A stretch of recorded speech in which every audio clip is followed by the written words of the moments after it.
to My Counselor Live. So happy to be with you guys today. I'm Tori here at MCO, and I am joined by one of our incredible clinicians. This is Lane Jordan. Lane, I am so excited for you to be on the show today. I think that we have a lot of similarities, and I'm sure that we will cover that through the episode. We are both homeschooled. We both are kind of newlyweds and in that same stage of life. So I'm excited to just bounce ideas off of each other. So I'm going to hand it over to you and let you introduce yourself to the people watching. Awesome. Well, first, Tori, it's an honor to be here. This is my first time on my MyCounselor.Online live. I'm super excited and grateful to be able to be a part of this. And I think you forgot the greatest similarity that you and I have is we are both dog parents, which is probably one of those biggest roles that we have. True. Yes. You know what? That's a title. That's a title. I should have said. Lane Jordan, dog dad. Yes, for sure. Like Tori said, my name is Lane. I'm one of the counselors here at MyCounselor.Online. I'm originally from Southern Missouri. I grew up as a homeschooler and then eventually went off to college where I'd studied biblical and theological studies, and then that's where my heart for people developed, and I found my gifting as a counselor and as someone to sit and disciple people as well. And also why at College of the Ozarks in wonderful Branson, Missouri, I met my wife, Krista, and who was also homeschooled. And we walked this path together through dating, long distance for 2 years, where we learned a lot about communication and each other and had a lot of conversations about marriage and what it would be like. But there were some that we missed that we realized once we got married back in 2018 that we wish we would have had. And so I used those experiences to influence my counseling that I've been doing for the past year as ways to just come alongside people and help them avoid the potential potholes that we hit along our way. Yeah. Oh, that's so important. And I think, and we were talking about this before we even started recording, but I think that there's just a uniqueness to your stage of life, maybe compared to some of the other counselors that I just think that I really appreciate. And I love the things that you're able to speak into that I personally am often affected by or can totally be impacted by because I'm in that same stage. Yeah. Yeah. There's oftentimes because of the young stage that we are in, that we both are fairly young and new professionals, right? It is hard to find counselors or people to even relate to the same stages that we are in because they're out of that stage. Right. And culture has changed. And so I find it a huge honor to be able to be in private practice and be at my counselors and speak to the younger generations and my generation as I'm learning with you. Yeah, so true. And so you were just talking a little bit about your wife, Krista. You guys got married in 2018 and just the different potholes that you guys faced. And we're going to talk through one of your articles today. This article is Conversations to Avoid a Wedding Night Nightmare. I am very curious to hear all of your thoughts around this article, kind of starting with, who did you write this article to? I think we can all guess based on the title, but who did you write to? Yeah, so ultimately this article is for any couple that is engaged, right? Regardlessly of whether you're young, you're older, or this is your second marriage, right? But I had a special heart in my mind and my heart when I was writing it for Christian couples, right? Those couples that have grown up in the church the entire life and have based the reasons that they're getting married about Jesus and about wanting to reflect his love that marriage is. And ultimately, at the end of the day, I wrote this to my younger self. All the information that I know now, I wanted to tell him, this is what you needed to know and things that you needed to work through before you got married. And before that very special night, because it can be scary and that's totally okay. Right. Yeah. And you mentioned this, you touched on it, but just when you're a young Christian couple, often when you're raised in the church, there's kind of these unrealistic expectations around that wedding night. And, I guess my question would be just, why is that? Why is the church, oftentimes, why do they struggle to talk through this? And why are there so many unrealistic expectations around that night for mostly Christian couples? Yeah. So one of the reasons why there's sometimes unrealistic expectations is that there's a lack of education for Christian young people, right? Education in the home and education at church, right? And I've heard from a lot of people, not only my peers, but also people that I work with, that all the education that they had around sex was don't do it, sex is bad, right? Whether that's from mom and dad or from the church, save sex for marriage. Oh But yeah, so, I remember the youth events, where they would split guys and girls, and it would just be this big like purity talk, and yeah. not that that's not important, but I remember it being a very like touchy subject, almost where like you Mhm. couldn't talk about it with a guy and a girl in the same room, and Yeah. girls, like, you can't wear anything that's going to cause him to stumble. Guys, like, Hmm. sex is bad, don't even go near it, like all of that Yeah. stuff that was just, I mean, kind of scary. Like it kind of makes it scary. Yeah. And so with that tension that we feel there, right, when we do have questions, our mind automatically thinks like, oh, I shouldn't be having these questions about the sexual relationship, right? And so I'm not going to ask at all. I don't feel safe to ask them, right? And that comes from the culture within the church, right? And ultimately, this is a larger picture issue that we have to deal with is like being able to have the church be a safe and comfortable place because there's many other topics that don't feel safe, right? So whether we're talking about sex or whether we're talking about God's grace, we want the culture in our youth groups, in our churches, to be one of safety and security, where we can ask questions and not feel like they're stupid, honestly. And Yeah. sometimes that's not always the case. And then a lot of times, the education around sex is always front end loaded, right? We are told to not do it, right? Because God said not to, which is all true and good. Like the message behind it is good and what should be taught, right? Save that sexual intimacy for marriage. But what doesn't happen is a large education on what the reasoning is and what happens after marriage, right? the One of the reasons, and we may get more into this later, that God commands us to save sex for marriage is not because he has a low view of sex because it's bad, right? Because he has such a huge and such a high value of the sexual intimacy, Mm. right?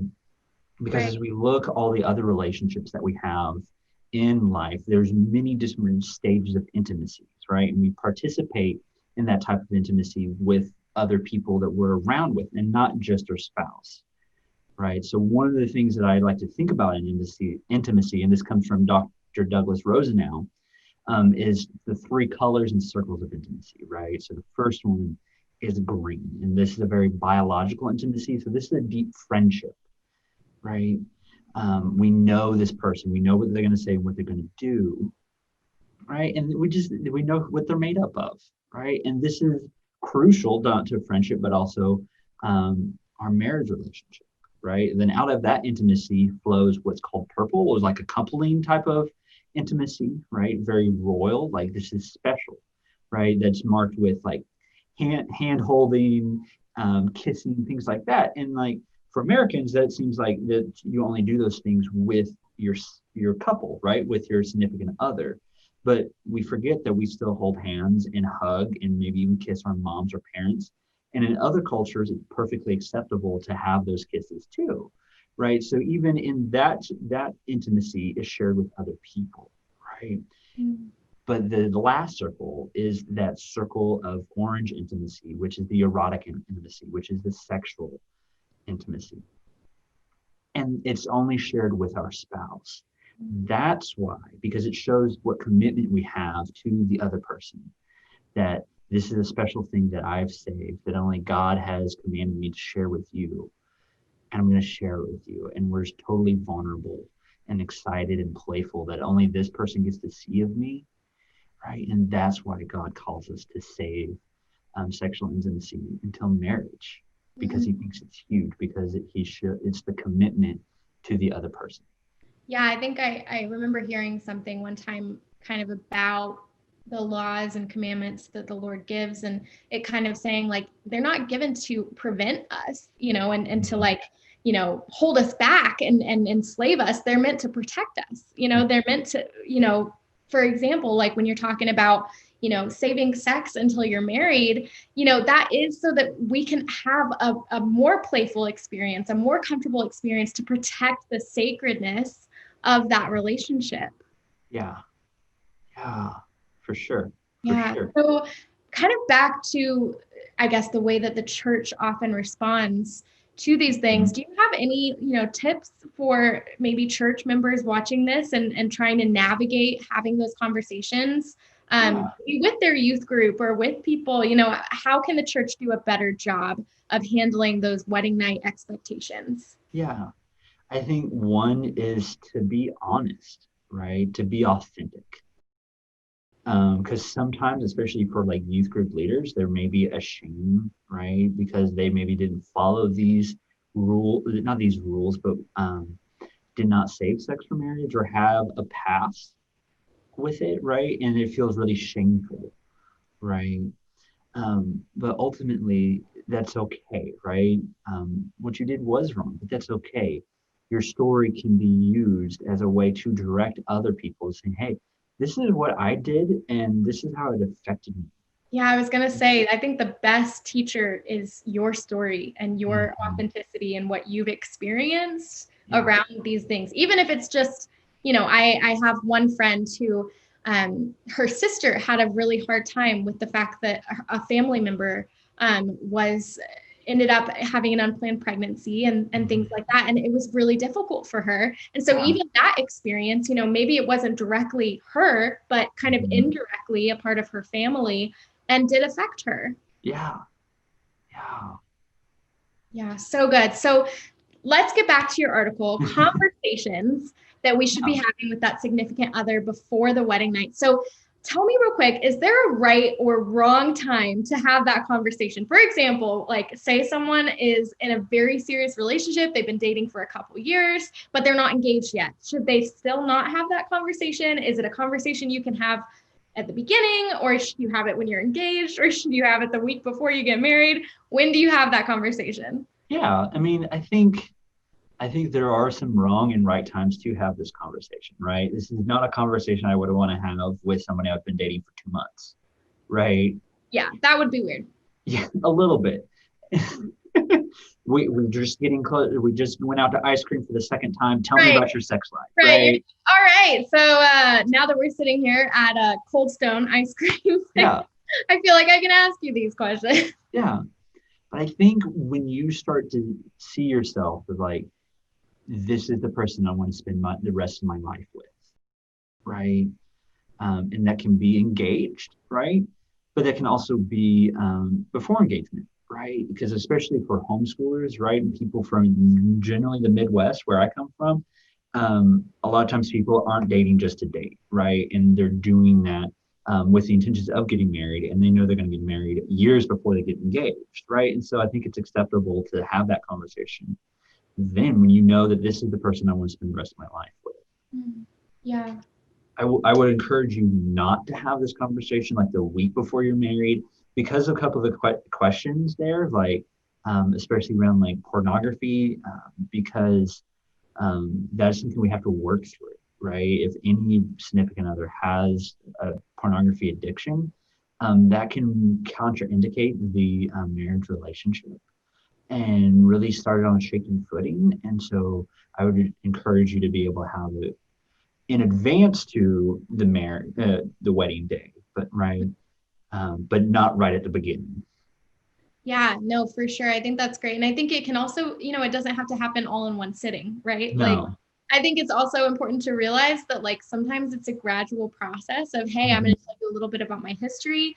A Yeah. few months later, hey, I want to talk a little bit about what you think about the purpose of sex and things like that. Just kind of a gradual, Mhm. natural. I think we want it to be a natural conversation. We don't want it to be, some sort of weird, like, hey, let me like just attack you with all of these very intense, heavy questions. Exactly. And so the setting on that, the setting is huge, right? Like what I'm thinking, like for a lot of college relationships, don't have this in the cafeteria. Just don't, right? And don't do it when you're tired, right? So be able to be conscious about when we're going to have this. What's the setting? Are we in the mental space? Um, individually and relationally to be able to have this conversation. Yeah. So what questions are helpful when you're talking to your partner about their sexual history? You kind of start with that in your article. What questions are helpful to ask? Yeah, so one that really gets us off like on the right footing, it kind of helps us kind of see where the other person is coming from, is what was your education like on sex, right, growing up?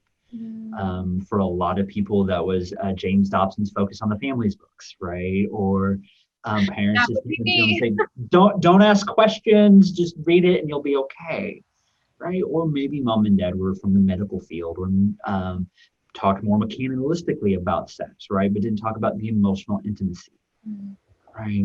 And this also helps us see like, did school talk about it? Did we have sex education at school? Did my church talk about it? Because for some people, the answer is yes on all three, or the answer is no. It just Yeah. depends. I do feel like that's such a great place to start the conversation because I think it's a good segue into other things. Well, I was learning about this, when I was 6 or 7 years old, and I noticed that like 16 or 17, like this was happening. You know what I mean? I feel like it's a Yeah, very segue to like continue talking. yeah. And then what that also does, starting on that foot, like it undoes a lot of aloneness, right? Because there's a lot of times I know for me growing up where I'm like, oh, I had the only version of my sex education was only for me, right? But as I've gotten older, I'm like, oh, I realized other people had the same type of sex education, right? Which is great. It worked. It helped, right?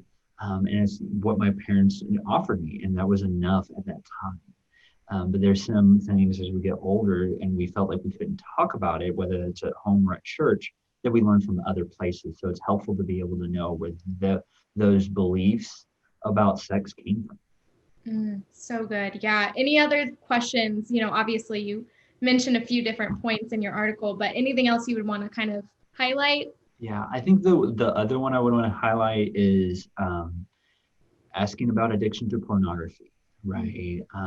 And not so much as like the pornography piece, but the lustful thought piece of it, right? This can give us a skewed version of what sex is going to be like and the purpose of the sexual relationship, right? And it rewires our brain, right? We see in a lot of brain scans with people who are addicted to pornography and cocaine, them being the exact same, right? And so it's really important to talk about that, be honest about it, right? There's no shame, right? We're not trying to make you feel guilty, right? But this is something that's going to affect your relationship. And your spouse can come close to you and make you feel affirmed that it's okay, Yeah. right? And help be along your side as you enter recovery to this, right? And it will make this sexual relationship even better. Yeah, so good. So one other thing that you mentioned is important to talk about in this conversation is the purpose of sex, what you perceive Mm-hmm. individually to be the perfect purpose of sex. Is it to enjoy each other? Is it to procreate? You know what I mean? Like we all have kind of our own idea of what the purpose is that usually comes from what we grew up learning about around this. So why is it important to talk about that? Why is it important to talk about the purpose of sex? Yeah. Like you said, Tori, because we all come from different church backgrounds and cultural backgrounds, right?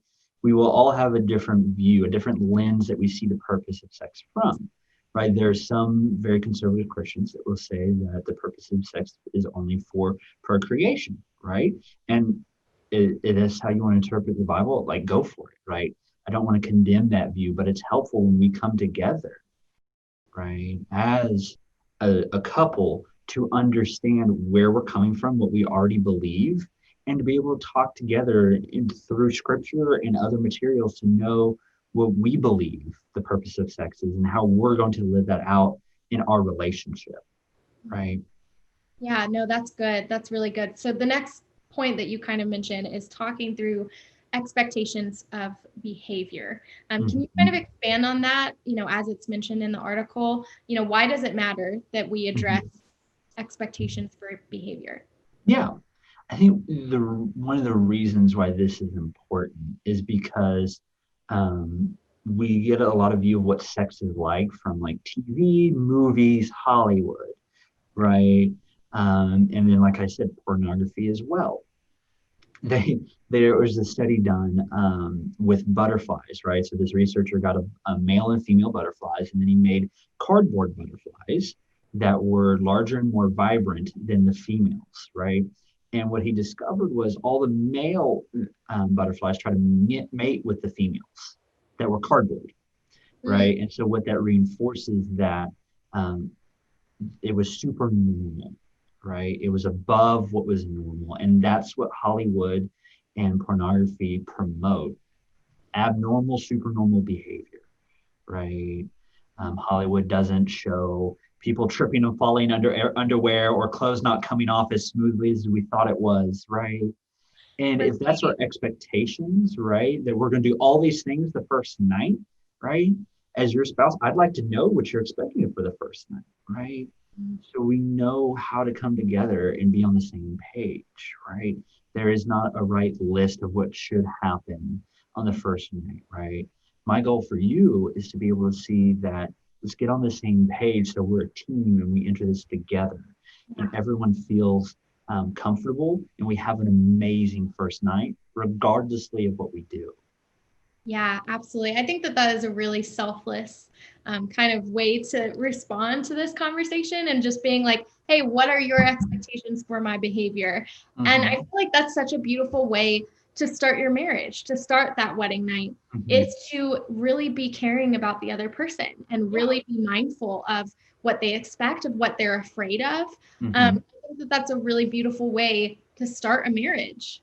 Yeah, because what this is also doing, this is reinforcing the Ephesians 5:23 to 34 principle of being sacrificial, right? Of dying to myself, what I want, right? But putting the other person first, Mm, right? And I'm looking to mainly husbands on this one. Like, guys, you should not be forcing your wife to do anything she doesn't want to, right? Just don't do that, right? And what this is reinforcing is that submission of dying to yourself and putting your wife first, yeah. which you will be doing for the rest of your life. And it's amazing how that reflects God's love as well. Yeah, so good. So going back to that wedding night, Mm-hmm. I was thinking back to, my wedding night, to other people's wedding nights, friends of mine, and I'm realizing more and more that so many women expect pain on their first, Yeah. and so many women almost associate sex with pain before they've even Mm-hmm. had sex. So my Yeah. question to you would be, how can women kind of avoid that? How can they kind of talk themselves up to, where it should be? And then also, what advice would you give to a husband who has a new wife who's fearful? Yeah. Well, first, like one of the reasons that we do expect pain, right, when we first like have sex, right, is a lot of women, right, have poor experiences with tampons when they first use it, Mhm. right? And so in our brain, when something enters into us, it's automatically like this is going to be painful, right? And so there's already that reinforcement. And so that's why maybe some people, not all, but some have that expectation of pain because the first time we did anything, there was pain there, right? So what I would recommend, again, this is not going to do all pain, but this will set you up for success, is to one, visit your gynecologist, right? Do that before. And so we can kind of see if there's any abnormalities or not, right? And then also practice Kegel exercises. They were developed about 50 years ago by Dr. Arnold Kegel.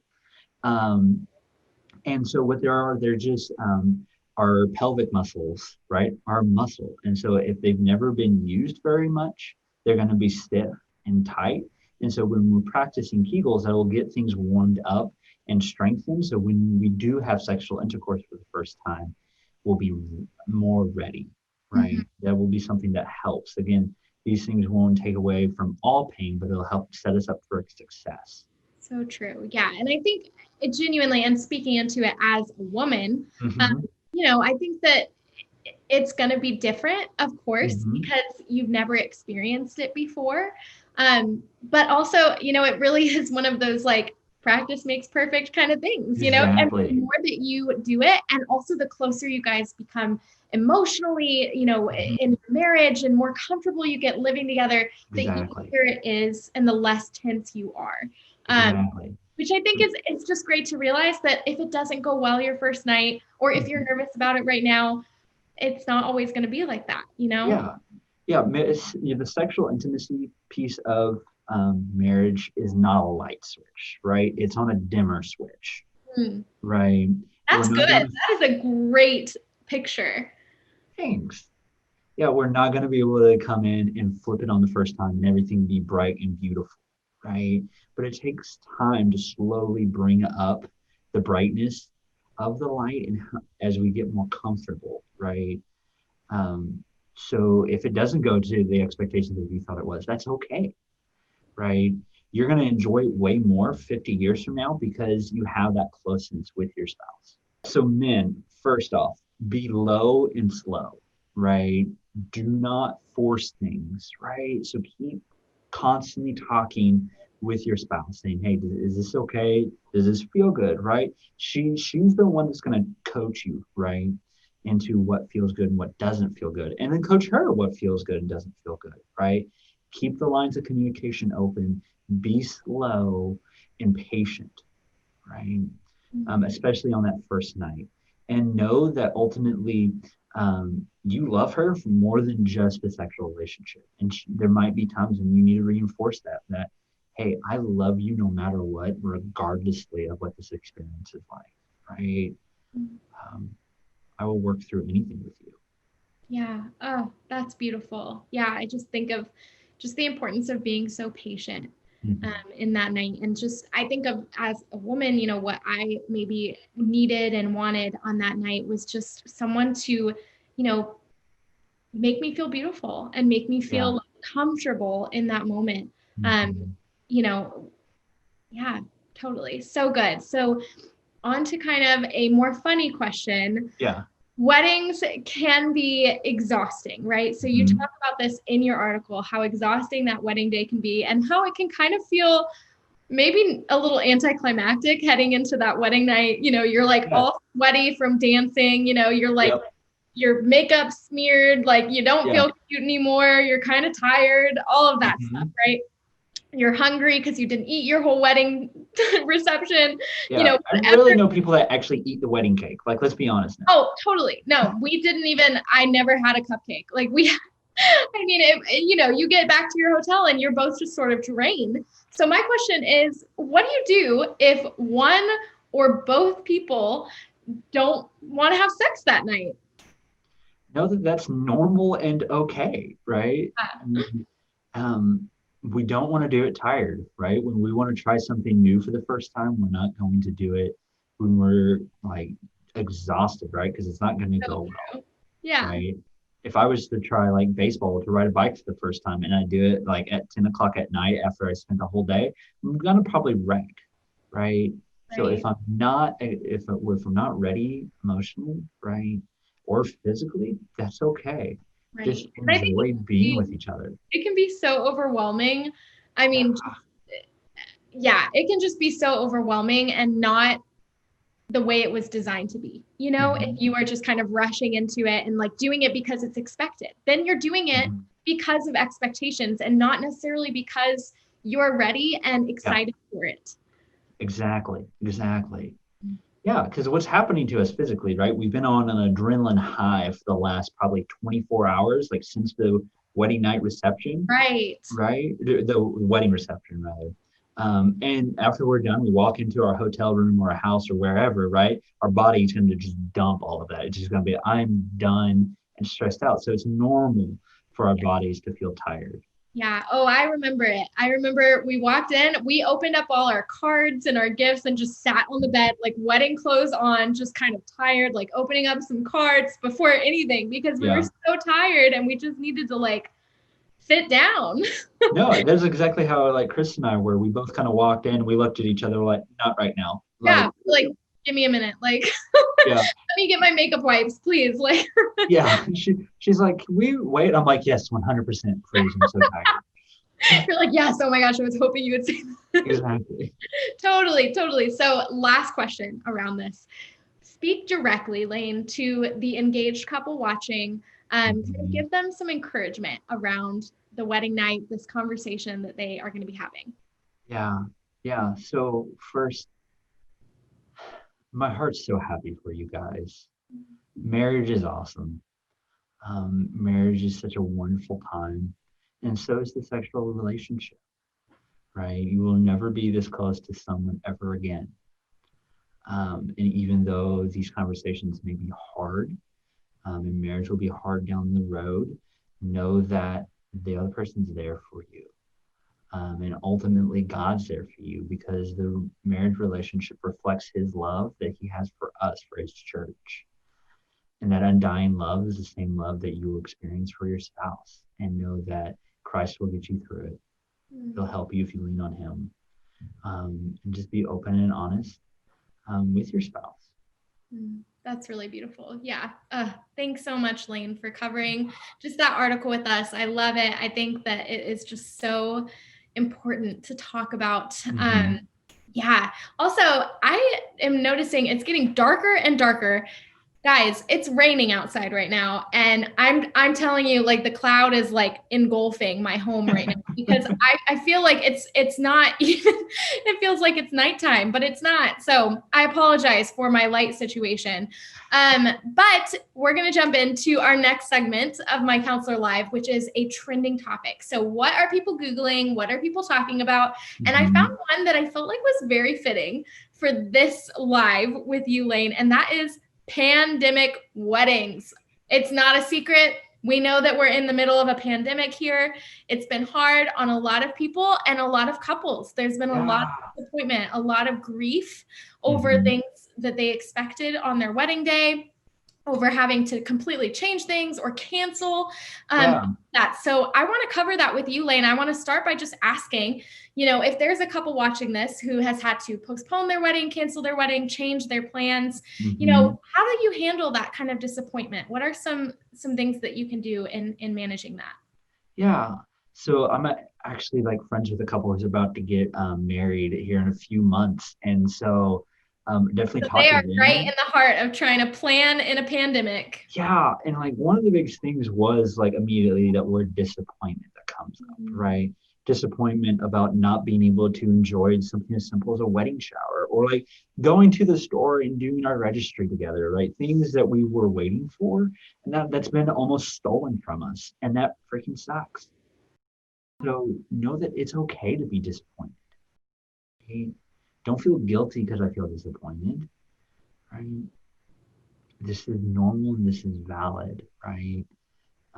So as you're walking through this disappointment, like feel free to journal about it, right? Shout out those cuss words, all those things that you feel bottled up inside that you're afraid to tell people, write it out, right? And then as I was talking to one of my friends, that she was saying that one of the big things that has helped her is reading through the Psalms, right? Because throughout the Psalms, David gets very upset at God. We look at Psalms 22, he says, God's forsaken him, right? But we know that David was after God's own heart. It's okay to be sad and disappointed and tell God that he can handle it. Other ways to like kind of manage the disappointment, right, is to lean into your safe people, right? So who is those people who are safe that I can talk to, whether that is my significant other, but other people as well. This may not always be your in-laws because they may have their own disappointment too, but who are my close friends who will accept me for who I am that I can lean into, right? And just making sure we take care of ourselves well, making sure we keep working out, keep eating right, all that good self-care as well. Yeah, so good. So, I've talked about this a little bit before, but I'm actually a full-time wedding photographer. So I work in the wedding industry and have seen the disappointment firsthand. You have the battle scars. Yeah, really. I have, had brides call me crying because they have to change things or reschedule. I've experienced it all, since March and everything happening. And so I definitely, recognize the disappointment and I validate that because it's so real, because it's so hard. Especially I had brides who called me at the end of March having to cancel their weddings that were in April. I mean, you go through a year of planning an entire wedding and then you have to cancel it and you lose money, you lose time. You want to marry this person, right? Like you want to have that. And it's so hard. And so I first want to just validate those kinds of emotions because they're so real and they're hard. And I will say, you know, something that has been really cool that I've seen in a lot of my couples has been them calling me, telling me, hey, we have to postpone again. Like, it's going to be this date. Are you still available? Stuff like that. And then me just being like, oh my goodness, like, I'm so sorry. Are you okay? And them always being like, I'm fine. You know what? Like, I've processed it. And the important thing is that we get married. And I'm like, oh, like, I'm more disappointed than you are. Like, Yeah. Because what this does is like, this is like a dragon, right? It's a scary dragon. But if we come together and hold hands and fight this together, ultimately it's going to bring us closer together, right? And know that we're there for each other no matter what, regardlessly of when our wedding date was. And this sets up a pattern, if we do it positively, for how we will deal other scary situation or other dragons in our life, right? And now so we're true. face. So true. If you start your marriage off with something like this, I mean, that's some pretty great growth that you're able to just slide in there. Yeah. No one wants to fight a dragon, but if you have to fight it together, and you can fight more later. Yeah. Oh, I love it. That's so awesome. And I think, you know, you touched on this, just the importance of your mindset, you know, around marriage. I mean, can be just so important. And it's obviously something that you have to process. You know, the disappointment is real. It still has to be processed. But how important is it to just have that mindset of like, it's not a wedding, it's a marriage. You know what I mean? Like, to have that mindset of, I don't want to get married so that I can have a wedding. I want to get married so that I can live and love you forever, you know? Yeah. Yeah. Yeah. Oh, so good. Wow. Any last, you know, tips, tricks to the people who are watching, maybe for their mental health as they're kind of struggling through being in a relationship, being engaged in this season? Yeah.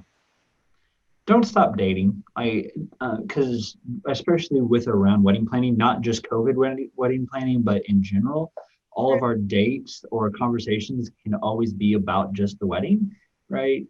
Set a rule where we're going to put our phones down. No one's going to contact us about the wedding. And we're not going to talk about it. And we're just going to talk about how excited we are for each other and things we're excited about. So true. That's really great advice. Even like you said, I mean, not even just, you know, planning a wedding. Like, I should probably do that now, have that intentional time with my husband who I've been married to for over a year. That is so great. Such good advice. So, all right, we are going to jump in to our final segment for My Counselor Live.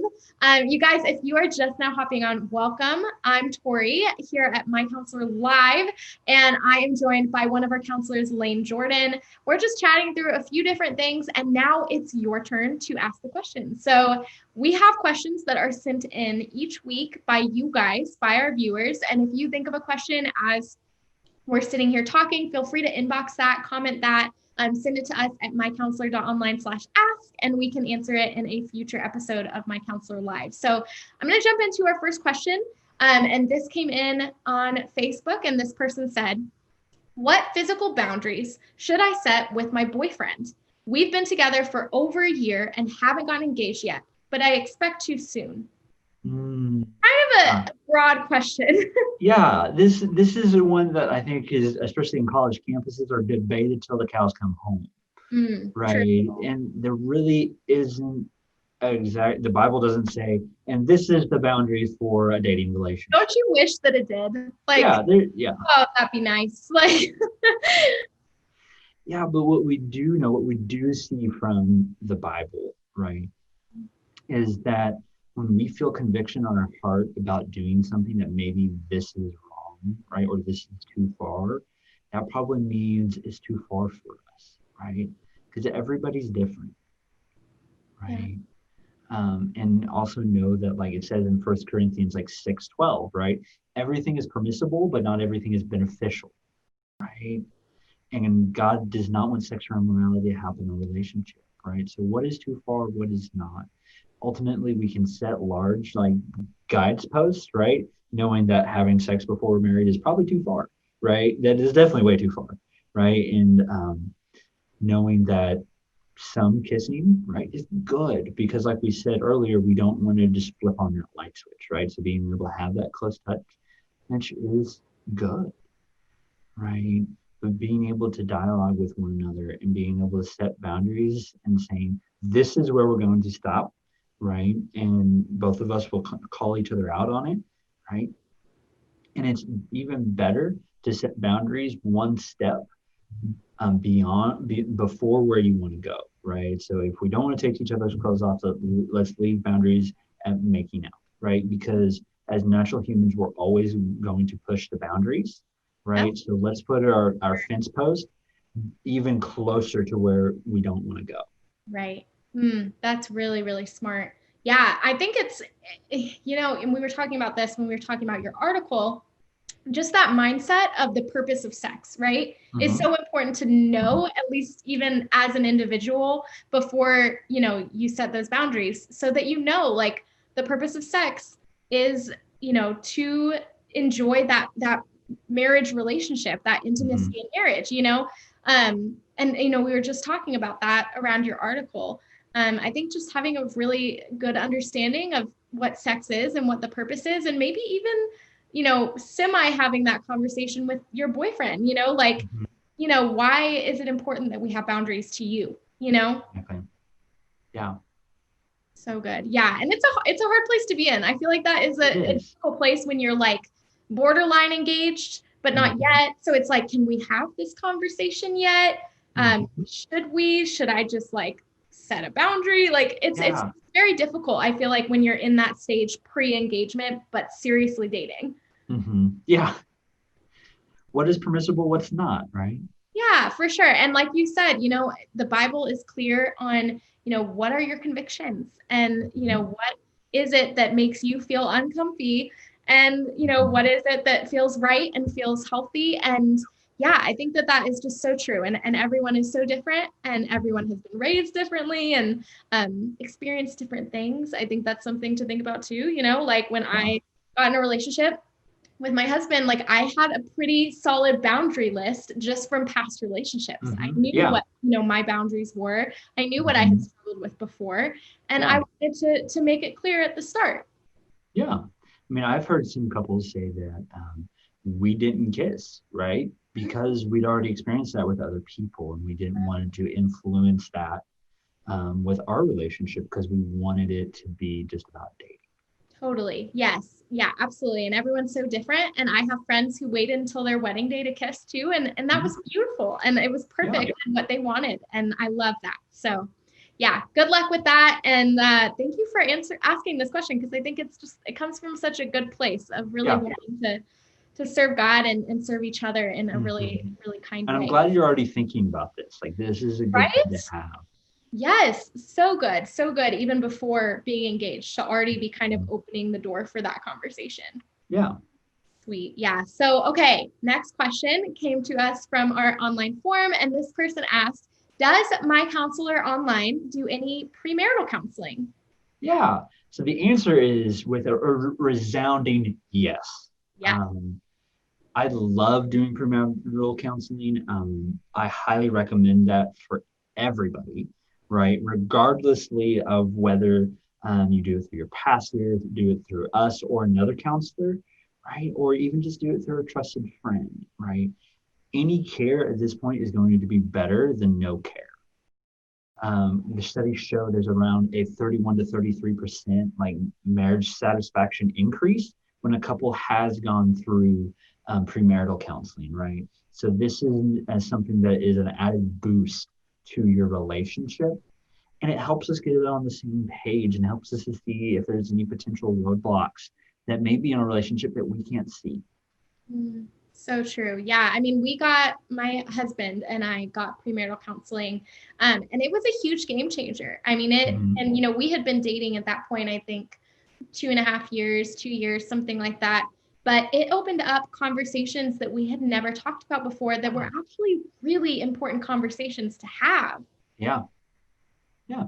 And like during premarital counseling, you will talk about anything and everything, right? Anything from how you grew up, what your education was like, your expectations for sex, like we just talked about. Right. That Right. was kind of going to be my next question, was like, what can people expect in premarital counseling? Yeah, you'll talk about finances, household chores, personalities, communication, right? Mhm. We want to go through as much as possible before you get married, so no one gets thrown any curveballs, right? Or if a curveball is thrown, we know how to hit it.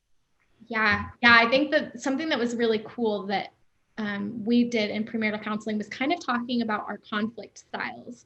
Mm-hmm. Before we had ever, really gotten into like a big conflict in marriage, like Mm-hmm. talking through like, okay, so you like to go to the room and be alone. Okay, you need a hug, like things Yeah, like that. And then just being like, we knew that, the first time that we yeah, got into a big disagreement after being married, we knew, okay, Tori wants to go into her room and hide for an hour. Chase really wants a hug. Like, and we yeah. knew that, and we were able to kind of compromise and sort of work together to handle that conflict in a way that made us both feel like it was resolved.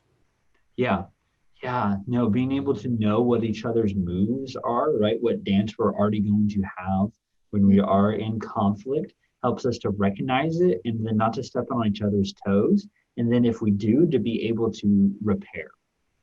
Right. Yeah. And something funny, we even talked through like, okay, when Tori doesn't eat for a while, when she's hungry, she is going to be so much more angry and sensitive. Mhm.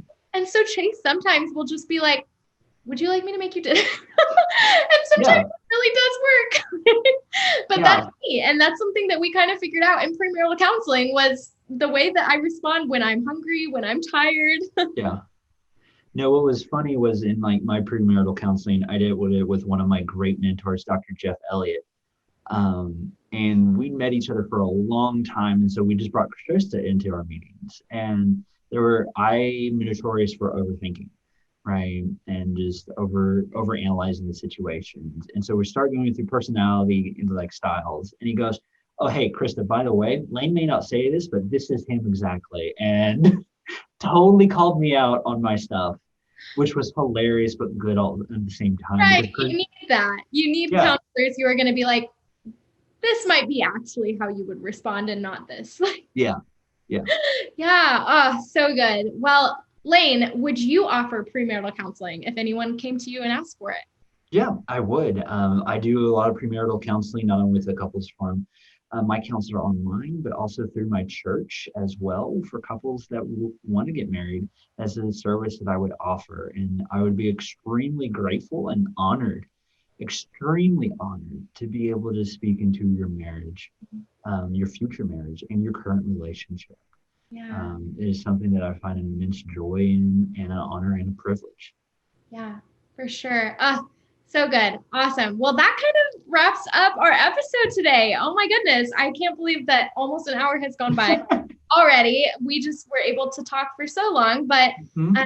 you guys, if you're watching and you have felt impacted by anything that Lane has said, or just felt like you connected with some of what he said, he is available for counseling. If you want to reach out, we'll have the links in the description. But you guys, thank you so much for joining. And Lane, thank you for making the time just to hop on and just really give your wisdom and insight to our viewers. Yeah, Tori, it was my pleasure to be able to sit here and talk with you. And thank you for offering your insights from the other side of the relationship as well, and something that I don't always see. And so it was extremely fun to be able to just talk for this hour. It was great. So true, so true. It ended up kind of being like a marriage Q&A marriage kind of episode, Yeah. but I love it. I think that that's great. And I think that you offer some insight as another young person Mhm. in a different stage of life that I think is really, really spectacular. So Yeah. awesome. You guys, thank you so much for joining. And we will see you next week for another episode of My Counselor